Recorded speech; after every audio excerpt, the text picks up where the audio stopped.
Namaskar and good morning, ladies and gentlemen and fellow learners. Today, I am here before you to discuss a topic that is close to my heart, a topic that holds the key to unlocking the human potential and driving societal progress, which is education. Before we dive into the heart of discussion, let me take you through a simple experiment that we conducted with young minds in school. So this was really interesting where we gave each student a piece of paper with the irregular shape drawn on it. Can you guess what it looks like?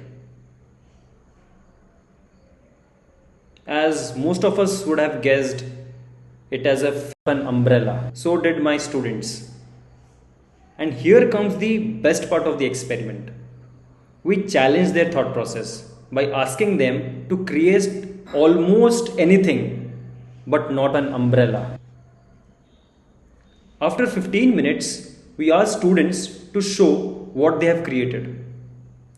During this entire process, student iterated by designing lines and curves before building a final design. A student came with ideas from humble hats to soaring bats, radiant diyas to parachute poised with adventure, graceful fish to elegant frocks, and even mythical dragons to delicate butterflies. Every child on this planet is born creative, and the most difficult part is to make sure that they stay creative. This is a very small example of iterative learning where student tries to figure out from his or her failure. Failing is a very important part of learning. Failure gives experiences. And for me, this iterative learning process through failing and then figuring out is what I say tinkering. Tinkering is what makes us understand the why behind the what. Education is not mere literacy, it's much more. It's life, it's the way you live. Now, the question is how do we teach tinkering? For this, let's break the ice. Ice, I, C, and E. I for intent, C for content, and E for environment. So, let's understand what this ICE is. So, I is the intent for learning and knowing things. This is what drives the learner. If the learner doesn't have a goal, he or she won't be able to move from point A to point B. As an educator, our job is to create role models, show what can be achieved, and make our students believe that I too can do it. Asking them to experiment and celebrating every small achievement of a student makes them believe in themselves. Let's take an example. After the success of Chandrayaan 3, which is India's moon mission, we asked students to build rockets and from water bottle. Let's see what they did.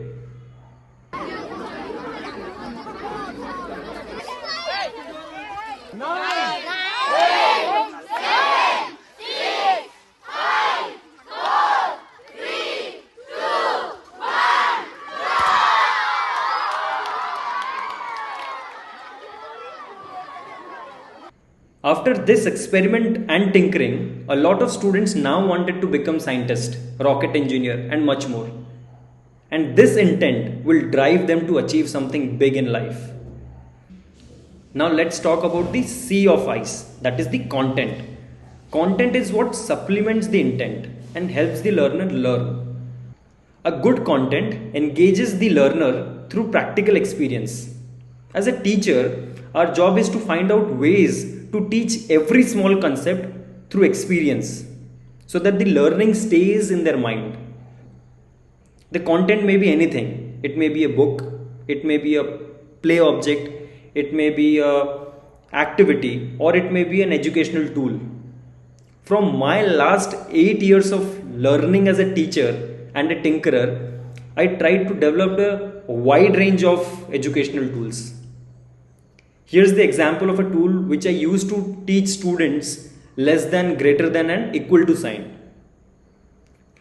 This tool works on a very simple principle. It works like a weighing balance with some gear combination. When you put weigh blocks on this tool, the tool shows the greater than and the less than sign according to the weight. The students learn this by doing something. Moreover, this tool can be used in a seesaw in the kids' playground, where they will learn while playing. So this was an example of the content. Now let's jump into the E of I's, that is the environment. A learner with the right intent and the content needs the right environment to accelerate their learning. And for environment, it involves peer-to-peer interaction, teacher-to-learner interaction, and the learning space or the tinker space, what we say. When I think of environment, I think of a space which should be appealing and encourage students to be the part of the learning journey, and where students feel the learning space belongs to them. So how do we do it? We asked our students to build their own creative space or the tinker space.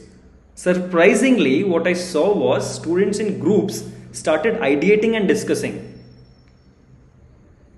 And one fine day, we teachers and the learners build our own tinker space according to our plan. We put all our creativity to design our own space. Right from drilling to assembling those 3D printers to fixing the sheets on the wall, all was done by the students. Our learning as a teacher from this event was, we could see how learners could build teams, could learn from their failure, could figure out, could take the ownership of a space, do hands-on, and much more. And ladies and gentlemen, this is what ICE is all about. Every student is born different. They are creative differently. In the first experiment that I showed today, for a same regular shape, every child have a creatively different design. And here, what I say is creativity is a mindset. It's a thought process and less of a skill. We as a teacher and institution usually kill this creativity. There is no measurement of creativity. No entrance exam could ever measure this. And most of the exams usually kill the creativity because most of them doesn't allow students to fail. If these students won't fail, they won't figure out. And we need to change the way we look at education. Exam is not education, but creativity is. Exam is for 10th, 12th or college, but creativity is for life. And our job as an educator is to create students for life. Thank you so much everyone for listening me so patiently. Namaskar.